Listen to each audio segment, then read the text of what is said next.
Mr. Transformers 96 here with another video review. This time we have the Star Wars The Elite Series Disney Store exclusive Elite Praetorian Guard.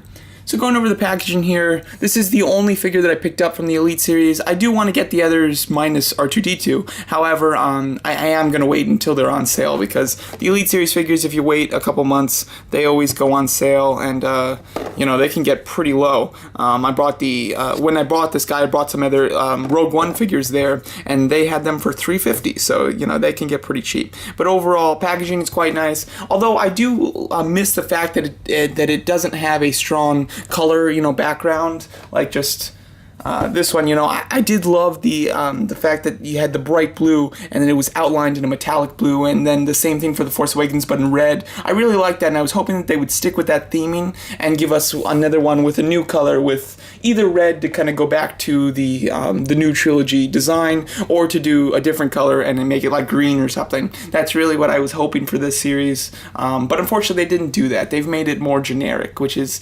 definitely disappointing, but what are you going to do? Overall, going over the actual figure here, the Praetorian Guards I'm very excited for in this new movie, and definitely want to get my hands on an Elite Series one right away. This is the only one that they have made. I could see them making some more though, considering they would only require a new head sculpt and a new weapon. Other than that, the Praetorian Guards use the same design, so it would be kind of an easier one for them to do. Going over this figure, going over the head sculpt first.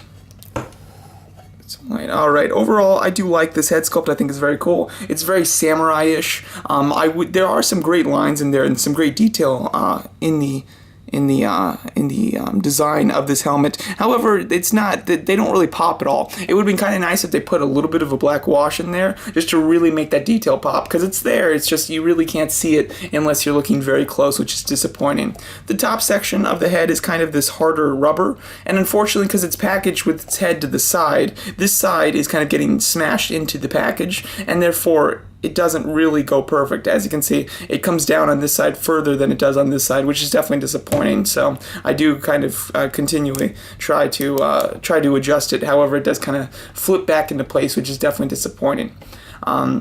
The armor, I really love. I love the armor. I think it looks great. I love the way that the arms layer on each other. I think that looks very cool. And just his overall design is very sharp and very pointy. I do like that a lot. And then what's unique about the Elite Series is that its armor is extremely shiny. I mean, the Black Series, 3¼ inch and 6-inch one, have shinier armor. However, this is the shiniest of all of them. It really pops. And I think that just overshine looks wonderful. So I'm quite happy with that. And then there is a little blue dot right there that's painted very well, but it is a very small detail. The little skirt section is a rubber. There's not a whole lot of detail going on there. It's very flat. Wish that they did sculpt some lines to make it look like there was wrinkles. They did a bit on the back, however, it's not done enough. I wish that they went a little more extreme with that. And as you can see, they do cover up the screw holes now. There's only the two on the shoulders that are still visible. Even on the legs. Yeah, see, as you can see on the side of the legs, they're covered up, which is nice that they do that, considering so many people had an issue with it for The Force Awakens.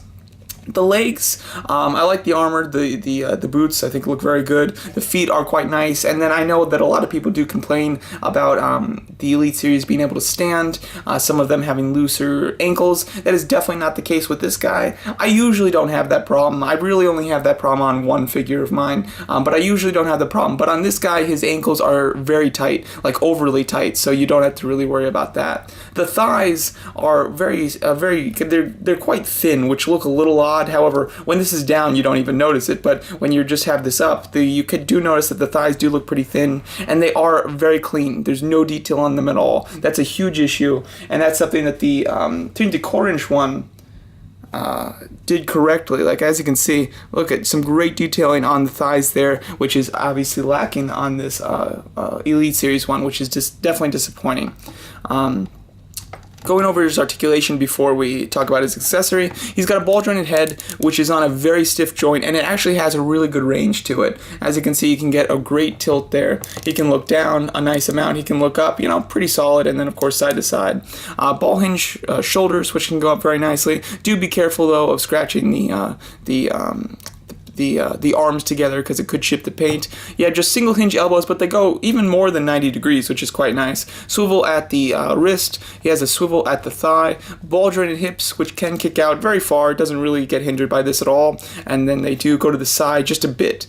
So, you know, they go to the side actually a decent amount. However, they definitely kick up further than they go to the side. Then you have single hinge knees, which go 90 degrees, and then hinge swivel ankles. So overall, articulation is completely standard for the Elite Series. I do think that one of these days they're going to have to update it by giving us a rotation at either the bicep or the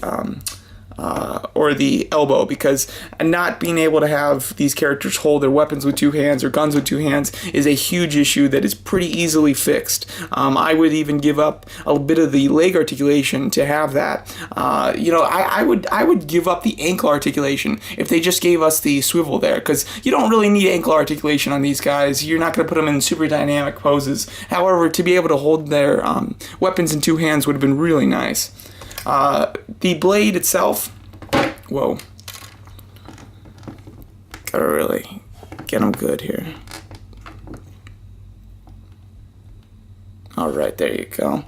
You know, I really, for the most part, I don't have issues with the Elite Series figures standing. I do, if you just take your time and really get them in a solid position, they won't fall. But anyway, going over his accessory, it can connect and form a larger weapon, which I think looks great. I absolutely love this. I love the shape of it, the way that it bends, and it's like a half of an 8, and you've got the blades on either side. It's painted very nicely, and it holds on very sturdy, you know, in its place, and you can hold that, of course. Then you can untab it and make two separate blades, which I think is very cool.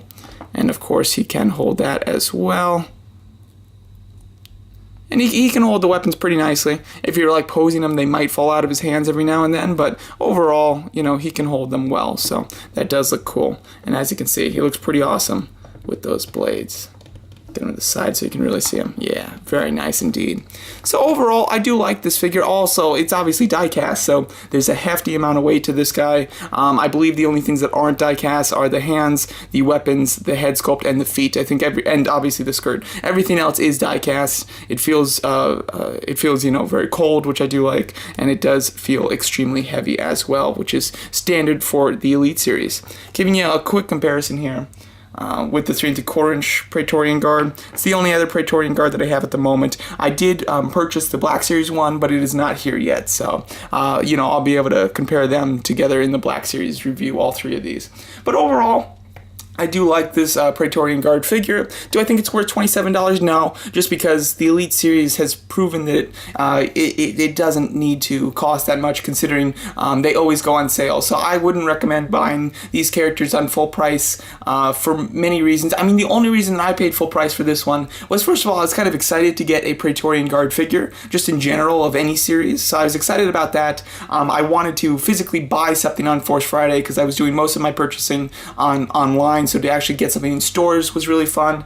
And also, the Disney Store was giving out a free poster set for the first 100 people that bought something, so I wanted to buy something because of that. And also, you know, I wanted something to review, you know, like as soon as possible for Force Friday. So I had a few personal reasons why I was willing to pay full price for this guy. However, just like the rest of the figures in this assortment for me, I definitely am going to wait for them to go on sale. I think it's going to be pretty easy to get them at like $15 a piece by the time the movie comes out. So I would recommend, you know, waiting for this guy to go on sale, because it's going to happen. The only reason that I would say to get them to get them without him going on sale is if you're just really excited and you need it for a reason like that. So there you go. That's my video review of the Star Wars The Elite Series Elite Praetorian Guard. Let me know what you guys think of this figure, and thanks so much for watching.